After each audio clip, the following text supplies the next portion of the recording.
They used to play a game in the back alleys of Boston. A game so simple, so small that no adult paid it any mind. But in the winter of 1843, that game killed 7 children, before the city finally tore its name from history.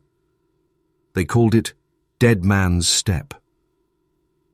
No one remembered who first drew the chalk circle on the wet, frozen brick, or who dared the first child to step inside. The game spread the way only secrets among children do, through whispers, through dares, through the kind of laughter that always ends in shivering silence. 8-year-old Samuel Hargrove had heard the stories. He was a curious child, small for his age, the kind who followed the older boys into alleys just to feel like he belonged. That night, the wind screamed through the north end, rattling loose shutters and carrying the bitter smell of the harbour. Under a flickering gas lamp, Samuel stood before the mark, a pale circle split by 3 jagged lines, glowing faintly in the lamplight. He stepped in, first one foot, then the other. The game had only one rule: stand perfectly still. The longer you stayed, the braver you were. The braver you were, the more the others respected you. Samuel's breath puffed white in the darkness. He waited. Behind him, the older boys whispered from the mouth of the alley, their faces barely visible through the drifting snow. A minute passed. Then 2. Then a scream shattered the night. By the time neighbors stumbled into the alley, there was nothing left but the sound of wind and the crunch of boots in snow. Samuel lay sprawled in the circle, face pale, eyes wide, lips frozen in the shape of his last breath. No wounds, no struggle, only that eerie, unnatural stillness that makes the living instinctively step back. Parents would tell themselves it was the cold or illness or a tragic fall. They would let the chalk mark remain, thinking it meant nothing. But the children knew. And by the next night, someone else would step into the circle. The game had only begun. Boston's North End in 1843 was a maze of shadows and sound. The streets were narrow, slick with half-frozen slush, and hemmed in by tall, leaning brick tenements that seemed to press down on anyone who passed beneath them. By day, the air carried the smells of coal smoke, damp rope, and the distant briny breath of the harbour.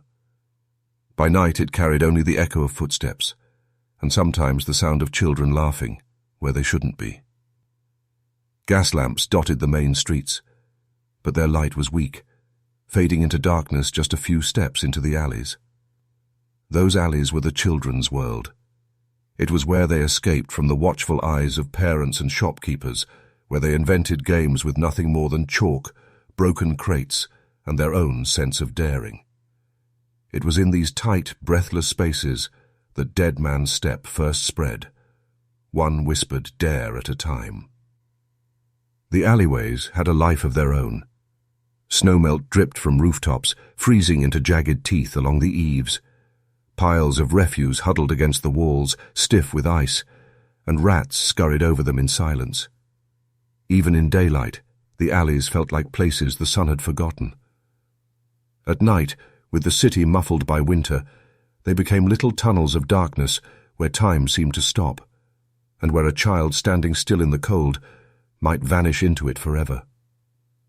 Despite the filth and the danger, this was where the children of the North End found joy. Their laughter would rise like smoke, ricocheting between the walls. They skipped through puddles, played chase in the snow, and scribbled games on the bricks with stolen chalk. From a distance, it was innocent, almost sweet. But the alleys had a way of swallowing that laughter. It would cut off suddenly, leaving the listener with a chill they could not explain. In that winter, the children's games became whispers, their dares sharper, their laughter shorter. Somewhere in those tight, icy passages, the chalk circles of Dead Man's Step began to appear more often, white scars against the wet red brick. And every child knew, if you stepped into one, the alley would remember. No one knew exactly when Dead Man's Step was born. It had no written rules, no adult witnesses, and no one willing to admit they'd started it. It lived only in the whispers of children, passed from ear to ear in the alleys and schoolyards of Boston's North End. At first it was just a dare. Step into the chalk circle. Stand still. Don't move. Don't speak. The older boys swore that if you were brave enough to stay until your breath turned white and your toes went numb, you could hear the city itself speaking to you, a hum beneath the stones, a pulse that only the fearless could feel. Some whispered it was the spirits of sailors lost in the harbour. Others said it was the ghosts of children who had died in those streets long before. And that was all the game needed to spread: fear, superstition, and the thrill of defiance. To the children, the alleys were a world their parents could never understand, a world of secret codes, hiding spots, and legends built from half-heard stories. They played stickball and chase in daylight, but when the shadows stretched long and the lamps began to flicker, the games changed. That was when the chalk circles appeared, simple, crude, and irresistible. No one ever drew the circles while adults were watching. No one ever explained why some alleys felt better for the game than others. But every child understood one rule that no one dared speak aloud. Once you stepped into the circle, you weren't playing with your friends anymore. The game preyed on stillness. It asked you to hold your breath and freeze, to give yourself to the cold and the dark and whatever unseen thing waited for you there. The longer you stood, the more the fear clawed at your chest, and yet the longer you stayed, the greater the legend of your courage would grow. Every circle was a promise, to prove your bravery or disappear trying. And in the winter of 1843, the children of Boston were lining up to prove themselves. Samuel Hargrove was 8 years old the night he met the circle, a slight boy with quick eyes, the kind who always lingered at the edge of the older boys' games, hoping for a nod of approval. The alley behind Prince Street was their chosen ground that night, narrow, crooked, with walls damp from melting snow. A gas lamp at the far end flickered weakly, casting long, shivering shadows across the wet bricks. The circle waited in the centre of the alley, chalk white against the darkness. 3 jagged lines split it like cracks in glass. Samuel hesitated, his mittened hands fidgeting at his sides, but the older boy's whispers urged him forward. He wanted to be brave. He wanted them to see it. One foot stepped into the circle, then the other. He stood still, just as the game demanded. The cold bit through his boots, up his legs, until it seemed to gnaw at his very bones. Snow fell in faint flurries, clinging to his hair, his lashes, the shoulders of his coat. Behind him the other children counted in hushed voices, their excitement tangled with unease. 30 seconds. A minute. 2. At first, Samuel thought he heard the wind. Then, something else. A low hum, or maybe a whisper crawling up from the stones beneath his feet. His chest tightened. His legs shook. But he did not move. He would not be the one to run first. The scream came so suddenly that the boys at the mouth of the alley froze where they stood. By the time an adult came running, Samuel lay sprawled in the snow, his face pale, his lips tinged blue, his eyes wide with something like surprise. The doctor would later shake his head and murmur about the cold, about a weak heart, about the dangers of winter for small children. His parents clung to those words because the truth, whatever it was too monstrous to imagine. But the circle remained. The older boys avoided the alley for a night, maybe 2. Then one evening, a new pair of small boots appeared at the edge of the chalk line. The game was waiting. By the week after Samuel Hargrove's death, the North End had already begun to whisper. Children spoke first, because the game belonged to them. They huddled in corners of schoolyards and tenement steps, their voices barely above a breath. Some swore that Samuel had stayed too long in the circle. Others said he'd seen something there, a shadow, a figure, a hand that reached up from the stones, before his scream froze in the air. And yet, The danger only sharpened the allure. The circle was still there, untouched, waiting in the narrow alley like a challenge written in chalk. By the second night, another boy stepped inside it. By the third, two girls tried together, gripping each other's hands and holding their breath in the frozen dark. Fear had not stopped them. It had fed the game. Among the adults, rumors took a different shape. Parents gathered in kitchens and whispered about the winter sickness moving through the streets. They blamed the weather, the damp air, or the weak constitution of children. A few muttered about accidents, about alleys slick with ice. But no one wanted to imagine the truth, that something as innocent as a chalk circle in the snow could be claiming lives. Night in the North End became heavier. Alleys that once echoed with running feet now seemed to watch themselves, holding secrets in every puddle of lamplight. The gas lamps flickered against the frost, and the sound of distant muffled laughter would make even groan. Men glance over their shoulders. Children would dart from shadow to shadow, daring each other closer to the chalk mark, knowing that if they were caught by parents, they'd be dragged home by the ear. But if they stayed in that circle long enough, they'd earn a different kind of glory. By the end of the month, the game was no longer a secret.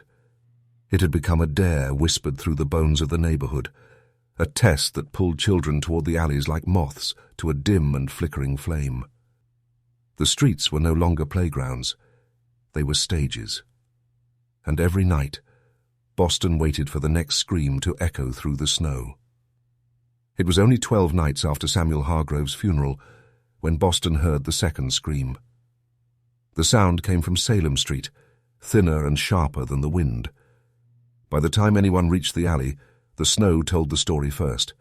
Small footprints leading to a chalk circle, then a chaotic scuff where the body had fallen. 9-year-old Peter Callahan lay on his side, eyes open to the gaslight above, a faint crust of snow catching on his lashes. Like Samuel, he bore no wounds, no blood, no sign of a struggle. His lips were tinged blue, his fingers stiff, his small boots soaked from standing too long in the icy slush. And there beside him, the circle waited. A perfect white ring split by 3 jagged lines. The chalk blurred only where Peter's shoulder had brushed it as he fell. This time the adults did not dismiss it so easily. A neighbor swore she had seen the boy walk into the alley alone just minutes before, his breath puffing in the frozen air. Another man muttered about the damn chalk, insisting that it had been there since the first boy's death and should have been washed away. A mother clutched her child's arm and whispered that the devil was at work in Boston's alleys. Yet even with 2 children dead, the city hesitated. There was no explanation, no marks of violence, no evidence that would hold in a magistrate's hand.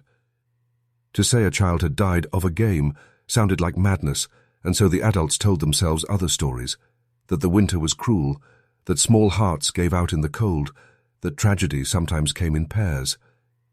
But the children knew better. By morning, the whispers doubled in the tenement halls. The older boys said Peter had lasted longer than Samuel, that he had almost won. Girls murmured that they had seen a shadow crouching in the alley, waiting for anyone foolish enough to step inside the circle. And yet, for every terrified face, there was another alight with dangerous curiosity. 2 deaths could still be called coincidence, but Boston was beginning to feel the weight of a pattern.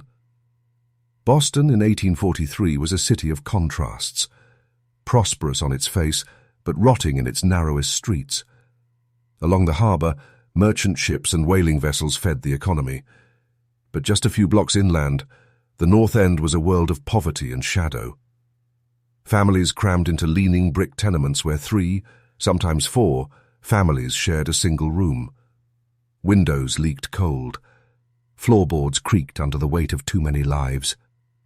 Winter made the city crueler. The air smelled of coal smoke and damp rope, and the icy wind cut through threadbare coats. Fires burned constantly in iron stoves, but their warmth never seemed to reach the corners. The streets were slick with slush by day and brittle with frost by night. Children, half-starved and restless, found freedom only in the alleys, a secret world their parents rarely entered. Disease prowled these streets like a stray dog. Consumption, influenza, and winter fevers claimed lives quietly, sometimes overnight. Orphaned children were a familiar sight, wandering barefoot in warmer months or huddling in stairwells in the cold. The city had grown used to small coffins, and death often came without explanation. It was a place ripe for superstition, where a whispered story could take root like frost creeping over glass. The North End's labyrinth of alleys seemed to invite such whispers. Some were barely wide enough for a man to pass through. Shadows gathered in every crooked bend. Even the gas lamps offered little comfort. Most alleys were left dark, and the ones that were lit only managed to throw long, twitching shadows along the walls. In a city like this, fear did not need proof to survive. A child's unexplained death could be called sickness. Two could be called coincidence. But the whispers that curled through the alleys now felt different, heavier. Children spoke of chalk circles and frozen stillness, and the adults, already worn by hunger, cold, and grief, found it easier to look away than to believe. Boston in 1843 was a city balanced on the edge of superstition and silence. It was a city that swallowed screams quickly and waited for the next one to rise. The rules of Dead Man's Step were never written down. They were passed like secrets in a whisper, carried on cold breath in the alleys of the North End. No one taught them formally. No one had to. Every child knew instinctively how the game was meant to be played. First, find the circle. It would appear overnight, drawn in rough white chalk on wet brick or icy cobblestones. 3 jagged lines split it like a broken wheel. No one knew who drew them, but they were always there, fresh and perfect, as if the city itself wanted the game to continue. Second, step inside, 1 foot after the other. The moment you crossed the circle's edge, the world seemed to change. The laughter of friends waiting in the alley faded. The cold felt sharper, heavier. Children swore that even the night suns dimmed, as if the city were holding its breath. Third, stand perfectly still. No shuffling feet, no nervous tremor, no speaking. Stillness was the offering. If you moved too soon, you lost. But if you stayed long enough, you became a legend among the children, a name whispered like a hero in secret halls. The 4th rule was unspoken, but understood. Do not stay too long.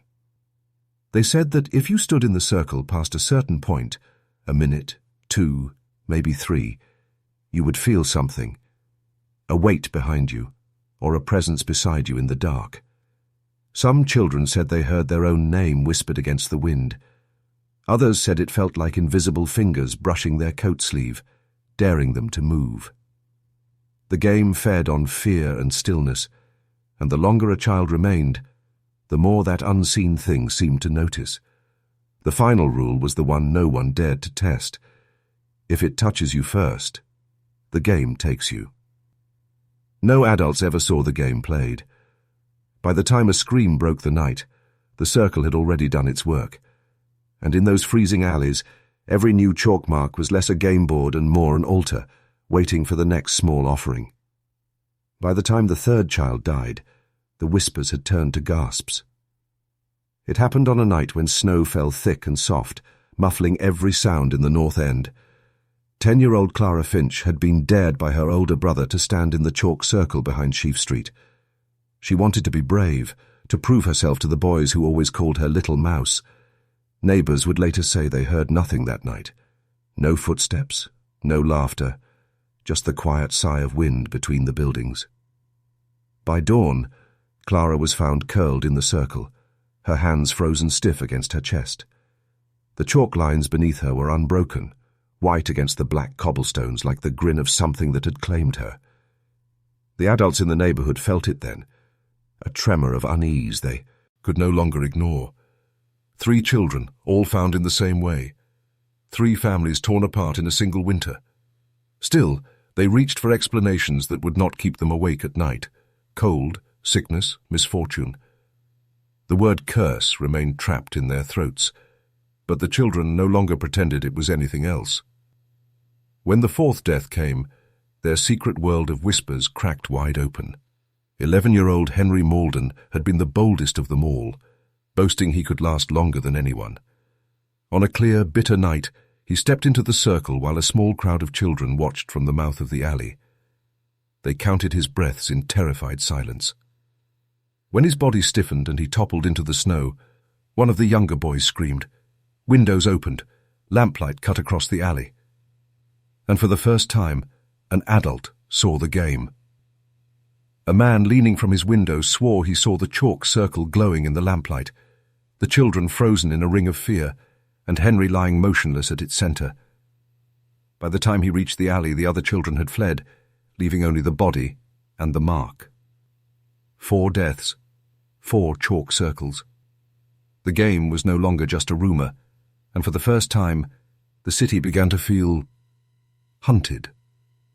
By the time Henry Malden was buried, fear had settled over the North End like a second winter.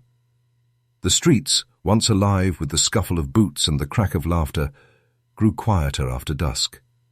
Curtains twitched at the faintest sound of footsteps in the alleys. Neighbors began speaking in low voices, leaning close over shared fences or crowded tenement hallways. The word curse slipped into conversation now, spoken behind cupped hands, as if the night itself might overhear. The churches moved quickly to fill the silence. Priests called for families to pray, warning of the dangers of idle play in the devil's shadow. In Sunday sermons, whispers of temptation, sin and punishment bled into the stories of the game, though no priest would name it from the pulpit. And yet, the children didn't need the name. They knew it already, etched into their minds as clearly as the chalk on the bricks. Dead Man's Step. Parents reacted with the desperation of fear. Some forbade their children from leaving the house after sunset. Others walked them to and from school, clutching their hands so tightly their knuckles blanched. A few marched into the alleys themselves with buckets of water, scrubbing the chalk marks from the walls and stones, though by morning, new circles appeared as if the city itself were conspiring to keep the game alive. But the children could not stay away. The game had become more than a test of courage. It was a legend in motion, a forbidden ritual whispered in corners, daring the brave to prove themselves and the frightened to watch in awe. The more the adults forbade it, the stronger its pull became. A child who stepped into the circle wasn't just tempting fate. They were claiming a story that would outlive them. And so, even as fear curdled in the stomachs of parents, small boots crept back to the alleys. Chalk scraped against brick. Circles bloomed again in the shadows. And somewhere in the darkness, something unseen waited, patient as stone. The game had taken 4 lives. But in the frozen heart of Boston, it was only growing hungrier. The 5th death was the first to leave a witness behind. 10-year-old Michael Dwyer had crept into the alley behind Tileston Street on a moonless night, accompanied by 2 younger boys who trailed him like shadows. The air was brittle and sharp, each breath curling into a white ghost before his face. At the alley's center, the chalk circle waited, half washed by melted snow but still visible, its 3 jagged lines splitting the darkness like cracks in ice. Michael stepped inside, boots scraping softly against the stone. The other boys held their breath. At first nothing happened, just the distant creak of a shutter, the drip of water from a roof edge. Then Michael would later whisper to a priest, through trembling lips, that he had heard something. A sound too soft to be wind, curling up from the stones beneath his feet. It wasn't words, not at first, but a hum, a vibration that thrummed against his bones. Then came the whisper. It spoke his name. Not loud, not even clear, but enough that he froze. His heartbeat became a hammer in his ears. His breath stopped. In that instant, he swore the air around him thickened, as though the night itself was holding him still. He tried to step back. He could not. The boys watching from the alley's edge would later swear he didn't move for minutes. Then, without a scream, Michael toppled backward into the snow, his body stiff and his eyes wide open to the dark. One boy ran for help. The other, too scared to enter the circle, stayed just close enough to see the fog of Michael's final breath curl upward and vanish. By the time adults arrived, Michael's lips were blue, his small hands rigid as if gripping the air. The doctor blamed exposure, a cold heart in a colder winter.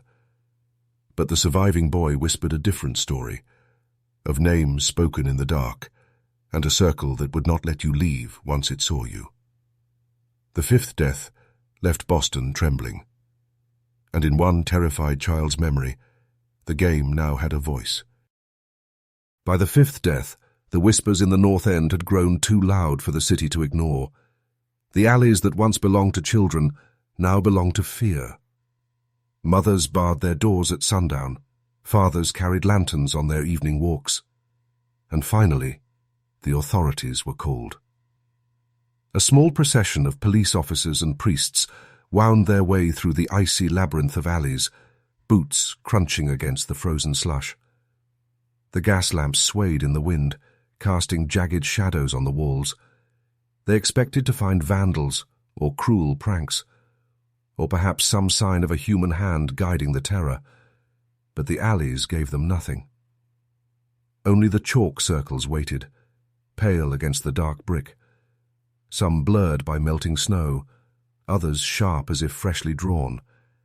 A sergeant crouched to inspect one, gloved fingers brushing the cold stone. There was nothing strange in it, nothing except the knowledge that 5 children had died inside these shapes. The priests murmured prayers under their breath, Latin curling into the night air like smoke. One sprinkled holy water along the walls, another pressed a small iron cross into the stone. They called the game the Devil's Trick, a temptation for idle children. They urged parents to keep their young inside, to attend Mass, to obey curfews until the danger passed. The police, with fewer words and less faith, ordered the chalk wiped away. That night, the sound of water and stiff brushes echoed in the alleys, washing white dust into the gutters. Circles disappeared one by one, leaving wet, dark stone behind. Neighbors leaned from windows, watching the small war against an enemy no one could see. But by morning, new circles had appeared. No one saw who drew them. No footsteps, no smudges, just the mark, clear and sharp against the bricks. It was as if the city itself refused to let the game die. Adults grew more desperate. Some patrolled the streets at night. Some whispered that the priests had failed. And in the shadows, unseen but ever present, children still played. The chalk could be washed away, but the game lived in the cold and the silence, waiting for the next small set of footsteps to enter the circle. The sixth death was the one Boston could no longer turn away from. It happened in the late afternoon, under a sky the color of ash, when the streets were still busy with neighbors and errand boys. 10-year-old Eleanor Briggs, a girl with braids and a stubborn streak, had been dared by 2 older boys to step into a circle drawn boldly in the open, at the corner of Henchman and Charter Streets, just steps from the main road. Unlike the hidden alleys, this circle dared the whole city to look. Witnesses would later say she hesitated, boots hovering at the edge of the mark, glancing nervously toward the bakery across the street, where adults could plainly see her. But the boys jeered, and Eleanor stepped in. 1 foot, then the other. She planted herself in the circle, shoulders squared against the wind. At first people laughed. A few adults shook their heads, muttering about that cursed game. But when a minute passed, then 2. The laughter thinned to silence. Eleanor's small frame trembled against the cold. A shopkeeper stepped outside, calling for her to come out, but she did not move. Then, in the middle of a crowded street, she collapsed. Gasps rippled through the gathering crowd. 2 men rushed forward, lifting her from the wet stones, but her head lolled back and her eyes stared at nothing. Her lips had gone blue in the weak daylight, and her mittened hand still twitched, as if trying to brush something unseen from her shoulder. The priest who arrived minutes later whispered a prayer over her still form, but he could not quiet the crowd. Murmurs rose into shouts. Mothers clutched their children close. Fathers cursed and spat at the chalk circle, but none dared step inside it. By nightfall, panic had taken hold. 6 children gone, the last in front of dozens of witnesses. The newspapers could no longer ignore it. Neither could the city. And in the quiet that followed, a single truth spread from mouth to mouth, neighbor to neighbor, pew to pew. Boston was no longer safe for its children, and the game would not stop until something, or someone, forced it to. Long before the winter of 1843, the alleys of the North End had carried whispers of death and misfortune. Old men at the tavern spoke of a storm in 1818, when the harbour froze solid and a group of neighbourhood children vanished while playing among the warehouses. Their bodies were later found huddled together in an alley, faces pale, mouths flecked with ice. No one ever proved whether it was the cold, hunger, or something else that had claimed them.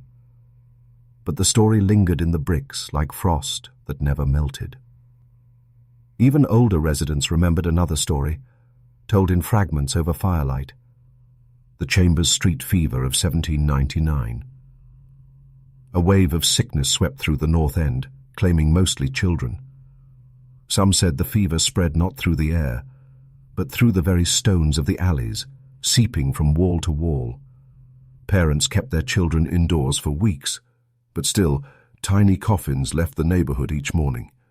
When the fever passed, survivors whispered that the alleys were marked, and that children who lingered there too long risked joining the dead.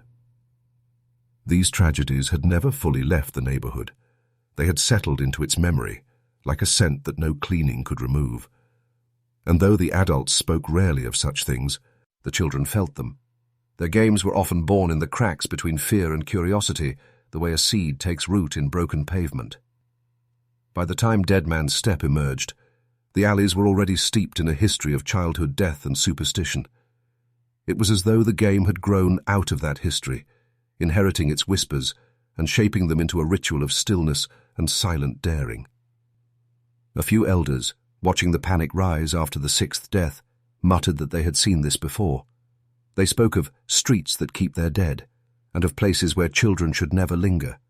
But their warnings were drowned in the rising noise of fear and grief, lost to a city that could no longer deny what was happening. The game was not new. It was a memory reborn, an echo of every child the North End had buried in its frozen stones, and Boston was about to watch that memory claim one final life. The final death came on a night when Boston could no longer pretend. It was the last week of February, a night of bitter wind and hard ice underfoot. The alleys were nearly empty. Fear had driven most children indoors, but for 12-year-old Thomas Rourke, fear had become a challenge. He was a tall, restless boy, one of the few who had laughed at the stories and sworn he would beat the game. The circle appeared at the intersection of Salem and Snow Hill, bolder than any before. It was wide, perfectly drawn, the 3 jagged lines cutting across the stones like a warning. Its placement was daring, almost taunting the city. Anyone walking home from the tavern or the evening service would see it. Witnesses later swore they had begged Thomas to stay home, but that night lanterns glowed in windows, and a small crowd gathered as he stepped into the circle. His friends whispered from the edge of the street. Adults leaned from doorways, holding their breath. For the first time, the game was being played under dozens of eyes. At first he stood tall, smirking at the cold. The crowd murmured. A minute passed. 2. His grin faltered. His shoulders shook. He swayed, as if some invisible weight pressed against him. Then, according to 3 separate witnesses, he turned his head as though hearing a voice that came from no one and nowhere. And he collapsed. The crowd surged forward, but when they reached him, it was too late. His eyes were wide and glassy, his lips purple, his chest unmoving.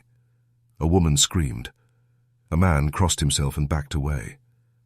Lantern light flickered over the chalk circle, unbroken beneath the dead boy's body, as though the game had taken exactly what it was owed. There would be no more talk of coincidence. 7 children, all claimed the same way, in the same winter. The city's denial shattered under the weight of that still, silent body in the street. And in that moment, Boston knew. The game was not a joke, not a fevered rumor, not a childish dare. It was a sentence, and it had been carried out in front of them all. The morning after Thomas Rourke's death, Boston awoke in open panic. The image of the boy's body lying in that unbroken circle had spread faster than any official report. Word passed from house to house, then spilled into the streets, until every family in the North End was speaking the same sentence. It's the game. It's killing them. By noon, city officials met behind closed doors, and their decision came as swiftly as the fear that drove it. Dead Man's Step was banned. The order went out in blunt terms. Any child caught playing would be taken home and punished. Any chalk circle found in the streets would be erased on sight. Patrols of policemen were assigned to sweep the North End after dark, lanterns swinging in their gloved hands, scouring for the 3 jagged lines that had become the mark of death. That night, the alleys echoed with the scurry, ape of brushes and the splash of icy water. Chalk dissolved into the gutters, leaving the stones wet and bare. Neighbors watched from their windows as if witnessing an exorcism. The priests returned as well, tracing crosses along the bricks, sprinkling holy water and muttering prayers that the devil's playground had finally been dismantled. The newspapers the next morning were unyielding. Headlines screamed, "A city in fear, 7 children dead." The deadly game of Boston streets. Moral panic grips the North End. Columnists denounced the dangers of idleness, disobedience and street play, calling the tragedy a lesson for the neglectful. But behind the righteous scolding was undeniable terror. The city had realized that something nameless had stalked its alleys all winter, and no one wanted to admit how powerless they had been to stop it. For a time it seemed the ban worked. No new deaths followed. The circles vanished, scrubbed and scoured until not a trace remained. Children were kept under lock and key at night, their laughter stripped from the streets entirely. But the alleys did not forget. They were empty now, yes, but they remembered the footsteps, the stillness, the silence after a scream. And somewhere in that silence, the game waited, patient as stone. The North End of Boston fell into mourning. 7 small coffins passed through the frozen streets that winter, each one carried on the shoulders of men who walked in absolute silence. Mothers followed in black shawls, faces hidden, their wails swallowed by the cold wind. Bells tolled from nearby churches, heavy and hollow, each strike echoing like a reminder of failure. The funerals were small, hurried and cruel in their simplicity. The ground was frozen hard, forcing gravediggers to break through layers of ice and stone. Breath steamed in the air as priests murmured prayers over the newest victims, their Latin words tremoring with the weight of 7 young lives cut short. After each burial, the city seemed to sink deeper into quiet. Children were no longer seen in the streets. The alleys that had once hummed with laughter and dares now stood empty, as if the neighborhood itself had been abandoned. Even the usual clatter of carts and the bark of street vendors felt muted, as though the city feared making too much noise in the shadow of its grief. Inside the homes, grief festered in silence. Families who had lost a child moved like ghosts through their own rooms. They spoke in whispers, if they spoke at all. Some mothers refused to wash the last set of clothes their children had worn. Some fathers sat by empty chairs at the table, staring as if expecting small footsteps that would never come. The city carried that weight collectively. People walked faster through the North End now, heads low, refusing to glance down the alleys where the chalk circles had once appeared. It was not just fear anymore. It was guilt. For the nights they ignored the whispers. For the weeks they called death a coincidence. For letting the game take its seventh and final child. Boston was alive, yes. But it was a city in mourning, draped in silence and the soft, constant toll of church bells. And for those who dared to walk the alleys at dusk, it felt as if the stones themselves carried the memory of 7 tiny footsteps that would never return. Even after the game was banned, fear held Boston hostage. The alleys of the North End became empty veins in a frozen body, abandoned by the very children who had once filled them with laughter and daring footsteps. Windows that once glowed with warm lamplight now stayed shuttered after dusk, and the streets fell silent long before the church bells tolled the evening hour. Curfews were no longer spoken, they were understood. Children were marched indoors before the last light left the sky, doors bolted and curtains drawn tight. The city had not declared martial law, but it moved as if haunted, bound by rules unspoken, but universally obeyed. A bootstep echoing in the alleys at night was enough to send a shiver through every brick wall. Neighbors who once greeted each other in passing now avoided conversation in the street. They feared that speaking of the game might call it back, as if even a whisper could summon another circle on the stones. The bravest would walk quickly past the alleys without looking in, while others crossed the street entirely, refusing to acknowledge the spaces where the screams had come from. Though the chalk had been scrubbed away, the memory of the game lingered in the stones. Some swore the alleys had a new weight to them, a stillness that pressed against the chest. Even stray dogs and cats avoided them, as if instinct knew what human memory tried to forget. The city tried to resume life, but it stumbled. Market vendors still called in the mornings, carriages clattered down the main roads, and ships came and went from the harbour. But beneath it all was an invisible tension, a city coiled tight, waiting for a sound it hoped would never come again. Fear had done what chalk and whispers never could. It rewrote the rhythm of the North End. Boston was alive, but muted, breathing quietly as if afraid to disturb something that might still be lurking in the shadows. And though no new circles appeared, every resident knew the same thing in their bones. The game had not truly left. It had only gone still, the way snow waits before the next storm. The next morning the chalk circle was gone, washed away by rain, or perhaps by fearful hands. No new circles appeared after that night. Whatever courage or curiosity had remained in the North End died with that attempt. In the months that followed, the streets of the North End stayed quiet, but the story of the game refused to die. Children, confined indoors by fearful parents, began to whisper the legend to one another in dark corners of tenement halls and school stairwells. They told it like a ghost story, voices dropping to a hush when they reached the part about the chalk circle and the scream that froze in the winter air. Some swore they had seen the circles before the police washed them away, and others claimed they had heard the whispers from the stones themselves. As the years passed, the whispers grew into cautionary tales. Older children would terrify the younger ones with stories of the 7 who had died, embellishing details with every retelling. Eyes turning black, hands reaching from the shadows, unseen voices calling a child's name. Truth and imagination fused until the story itself became a living thing, carried forward through generations. In the neighborhood, the game's very name became a taboo. Parents never spoke it, as though naming the horror might invite it back.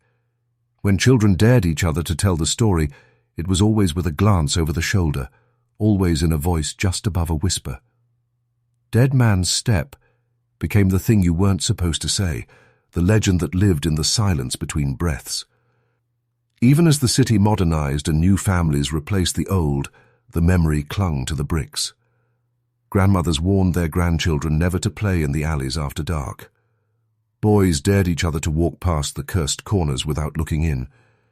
Girls told each other that if you stood very still in certain alleys on a winter night, you could hear the faintest hum beneath your feet, like the city's heart remembering. The story outlived the game itself. It passed from generation to generation, a secret history that haunted the North End long after the funerals, long after the chalk had washed away. And for those who heard it, the message was always the same. Some games are never meant to be played. The story of Dead Man's Step might have faded into nothing if not for the rumor that surfaced nearly 2 decades later. It was the winter of 1861, and Boston had changed. The city had grown larger, busier, and louder, but the North End's alleys were the same, narrow, crooked, and heavy with old memory. Most children no longer dared to speak of the game, but whispers always find ears that crave them. A group of boys, no older than 12, decided to bring the game back.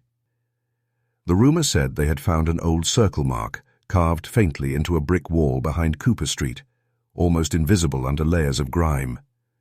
Whether it was truly a remnant of the original game or simply a coincidence, no one could say.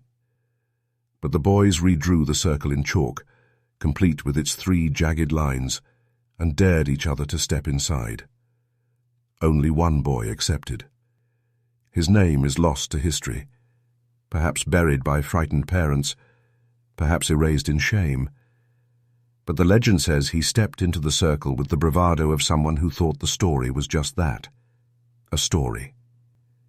Neighbors claimed they heard a scream that night, thin and sharp, though the details were always different depending on who told them. Some said the boy stumbled home, pale and trembling, unable to speak. Others claimed he collapsed in the alley, and the parents covered up the incident to prevent panic. Either way, the boy survived, but he never spoke again. The rumor of 1861 spread quickly, and it cemented the game's place as forbidden history.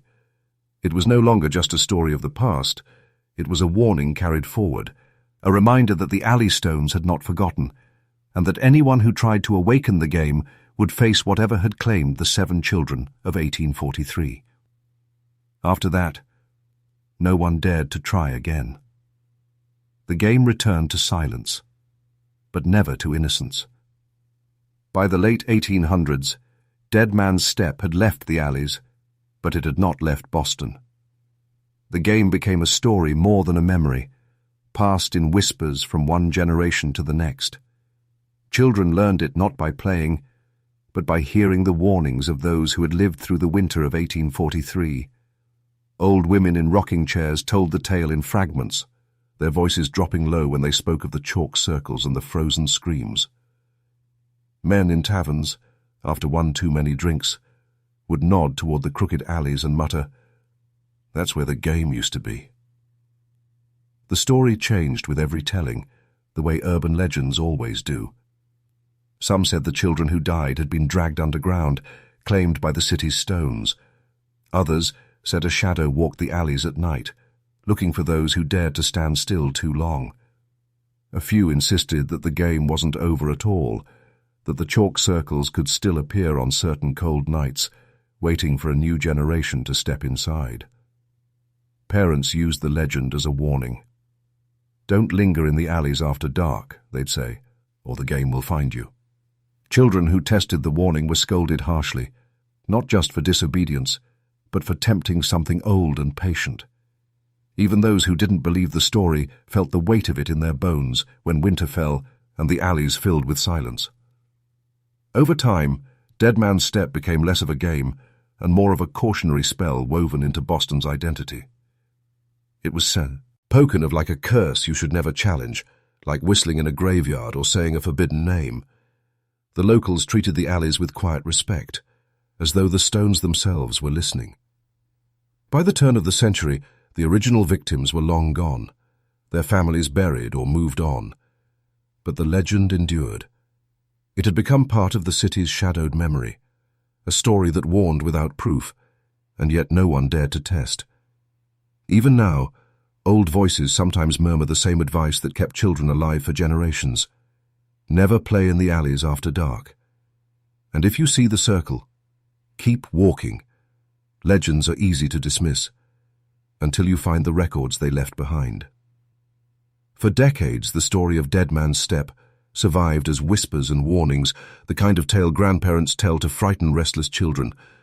But hidden in Boston's archives, buried beneath routine ledgers and faded reports, lie fragments of a truth the city tried to forget. One is a police report, dated February 28, 1843. Subject: child found deceased, male, approximately 12 years. Location: alley off Salem and Snow Hill. Condition: no injuries observed. Limbs stiff from cold. Eyes open. Note: mark found on stones nearby. Circular, with intersecting lines. Recommendation: patrol alleys nightly. Remove all chalk markings immediately. No follow-up report exists. Then there is a diary entry from Father Patrick O'Rourke, a North End priest who presided over several of the children's funerals. March 2nd, 1843. The parents beg for answers, but I can give none. The streets take their children in silence. I blessed the alley and felt a weight in the air, like the stones themselves grieved. I fear we fight something not of this world, and our prayers may be too small to reach it. The newspapers were more careful. The Boston Evening Transcript, March 3, 1843, buried the story on page 4. Child found in North End. Doctors blame exposure. Residents urge caution to parents. Rumors of a dangerous game persist, but remain unsubstantiated. Nowhere did the articles mention the chalk circles, the whispers, or the count of the dead reaching 7. History had been sanitized, as if the city itself had tried to erase its shame. Yet these fragments, the report, the diary, the clipped article, fit together like pieces of a puzzle that was never meant to be solved. They confirm the legend's skeleton, leaving just enough space for the imagination to drape its flesh and fear upon it. And for those who discover these records in the dim corners of an archive, one feeling rises above all else: the dread of knowing that the story was real, and that the stones may still remember. Time buried the winter of 1843 under new streets, new buildings, and new lives. But legends do not die so easily. In the modern North End, the alleys are cleaner, paved and patrolled, with electric lamps replacing the flicker of gaslight. Tourists walk these streets in daylight, chasing history in the form of cobblestones and plaques, never knowing that 7 children once died here for the sake of a whispered dare. But when night falls, the locals still speak carefully. Among teenagers, Dead Man's Step survives as a dare, an echo of the game, stripped to its bones. They talk about it online, in hushed threads on local forums, or challenge each other during cold November nights. Find an empty alley. Stand perfectly still. Listen. Some bring chalk, drawing crude circles like the ones described in the old stories. Most laugh it off when nothing happens. But once in a while, a post will surface from a kid who swears the air changed when they stood still, that the city's hum went quiet, and their name drifted on the wind. A few years ago, a viral video briefly circulated, a grainy phone clip of 2 teens in an alley at night. One stands rigid in a chalk circle while the other films, giggling. After 30 seconds, the boy in the circle jerks his head as if hearing something, then bolts out of frame. The video ends with the cameraman swearing and running. It was dismissed as a prank, but to those who know the story, the video looked too familiar. Modern Boston pretends the legend is a joke, but old locals still glance at the alleys with the same wary respect their grandparents did. A few will even mutter warnings to curious teens. Don't stand still too long. Don't test it. Some games don't stay gone. And the legend persists, because every generation has someone who dares. Someone who steps into the circle, even if it's just in their mind, and waits for the cold to settle in. Some say the game doesn't die. Some say it only waits for new players. The winter of 1843 did more than claim 7 young lives. It scarred the mind of a city. Fear seeped into the bones of the North End, leaving a mark that outlasted generations. Children who had huddled in the tenements listening to the screams and whispers grew into adults who flinched at the sound of laughter in the alleys. Mothers became overprotective, fathers became silent and watchful, and the very idea of children playing unsupervised in the streets faded into memory. Superstition thrived in the absence of answers. Families invented rituals of safety, crossing themselves when passing certain corners, spitting into the street to ward off evil, or whispering a child's name 3 times if they strayed too far ahead. Fear hardened into habit, and habit into legend. The city never spoke openly about the game, but its ghost lived in the routines of daily life. Psychologists today might call it generational trauma, but for the people who lived through it, it was something simpler.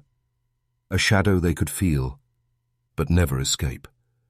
Even children born decades after the last death inherited the tension. They were told the alleys were dangerous, that they must never play there after dark. They didn't always know why, but their hearts raced anyway when the sun fell behind the rooftops and the streets grew still. And perhaps that is why the legend never truly died. Forbidden games draw us in.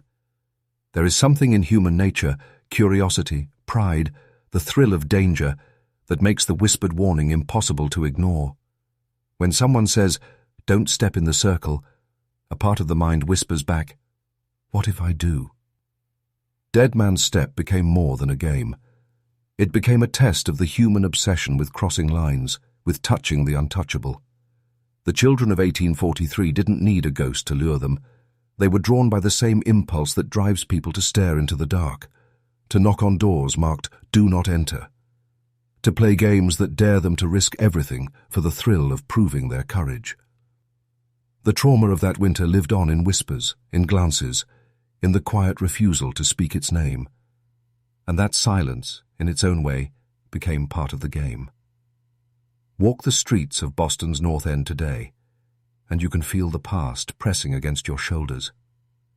The alleys are still there, narrower than most realize, cobbled and crooked, tucked between brick buildings that lean like old men whispering secrets. In daylight, they might seem harmless. Tourists stroll past with coffee cups and cameras, the smell of bread and roasted garlic drifting from nearby bakeries. But step into one of these alleys alone, especially in winter, and the city changes its voice. Your footsteps echo against the walls.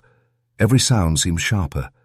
Your own breath, the rustle of wind over loose shutters, the distant hum of the modern city beyond these claustrophobic corridors. If you pause for just a moment, the air feels heavier, as if the stones themselves are waiting for you to remember. Some alleys are still known by the locals, though they rarely say why. Charter Street, Henchman Street, Snow Hill. The names are unchanged, etched into the city's bones. To the unknowing, they are just quaint reminders of Boston's colonial charm. But to those who have heard the story of Dead Man's Step, they are places where the weight of memory clings to the walls like frost. Stand there long enough, and the past begins to bleed through. You can almost see the ghost of a chalk circle on the wet stones, 3 jagged lines splitting it like cracks in glass. You can almost hear the crunch of small boots in the snow, the quick nervous whispers of children daring each other in the dark. Old residents say the alleys remember, that a place where 7 children died never forgets. They say if you visit on a bitter February night, when the air bites your lungs and the streets are empty, you can feel that memory settle over you like a shroud. It is in the way the wind seems to pause for a heartbeat. It is in the way the city seems to hold its breath, just long enough for you to wonder if you've stepped into the wrong place at the wrong time. And for some, that sensation is enough to make them keep walking. Even after nearly 180 years, the story of Dead Man's Step lingers in Boston, but only in silence. The game is almost never spoken of aloud. Not in the schools, not in the churches, not in the homes of families who have lived in the North End for generations. Old locals avoid the subject entirely, brushing off questions with a shake of the head or a muttered, "I don't know about that." Press too hard, and their eyes drift toward the alleys, as if the walls themselves are listening. This generational silence is its own kind of monument. There are no plaques, no written accounts in public view. The children who died in that frozen winter are buried in quiet graves without mention of the game that claimed them. It is as though Boston collectively decided that forgetting was safer than remembering. But silence does not erase memory. It only buries it where it can haunt the living in other ways. Parents still tell their children not to linger in alleys after dark, though they no longer say why. Teenagers who stumble onto the story online or through whispered rumors feel the chill of something unspoken, an inherited fear that reaches across time. The refusal to speak the game's name has only made it more forbidden, more potent. Legends thrive in the shadows, and this one has lived longer than anyone who was there to witness it. In its own way, the North End remembers what the city wants to forget. Some historians call it a cultural scar, a shared wound passed down without explanation. Others believe that naming the game could call it back, that words themselves might awaken whatever darkness once lurked in those alleys. And so the silence continues, heavy and deliberate. It hangs over the stones in winter, in the sharp bite of wind that turns every breath to mist. It lingers in the pause between footsteps, in the quiet unease that makes even the boldest modern visitor glance over their shoulder. In Boston's North End, Dead Man's Step lives on, not in chalk or in screams, but in the things left unsaid. In the depths of Boston city archives, among ledgers of ship arrivals and mundane police reports, there exists a single yellowed page that historians rarely mention. It is undated, unsigned, and filed without explanation in a folder marked Incidents, North End, 1843. The page contains only a brief note, written in a hand that trembles across the page. Per 7 gone, all in the circles, no marks, no struggle. Eyes open, mouths closed. They hear something we cannot. Stones cold to the touch after. I have scrubbed and scrubbed, but it comes back. God forgive us. The city is feeding something I cannot see. No name, no badge, no rank. Just a single human voice, breaking under the weight of what it had witnessed. Alongside this note is another fragment, a page torn from a priest's personal journal dated the week after the final death. I walked the alleys at night, alone, to see if the city slept easier. It does not. The air holds its breath. Near Charter Street, I felt it again, the weight, the watching. I whispered a prayer, and thought I heard a whisper back. It said a child's name. I left, and I will not return. The two fragments have no official link to the 7 deaths, but together they close a circle of their own, confirming what the legend has whispered all along. The game was not just a child's invention. Something unseen claimed those alleys, and the adults who tried to erase it felt its presence too. There are no more records after these, no investigation, no explanation. The city moved on, burying the tragedy beneath progress and time.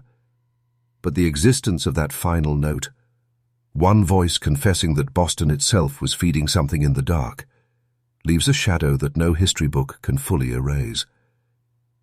And for those who read it, the feeling is always the same: uneasy closure and the sense that the game is not truly gone.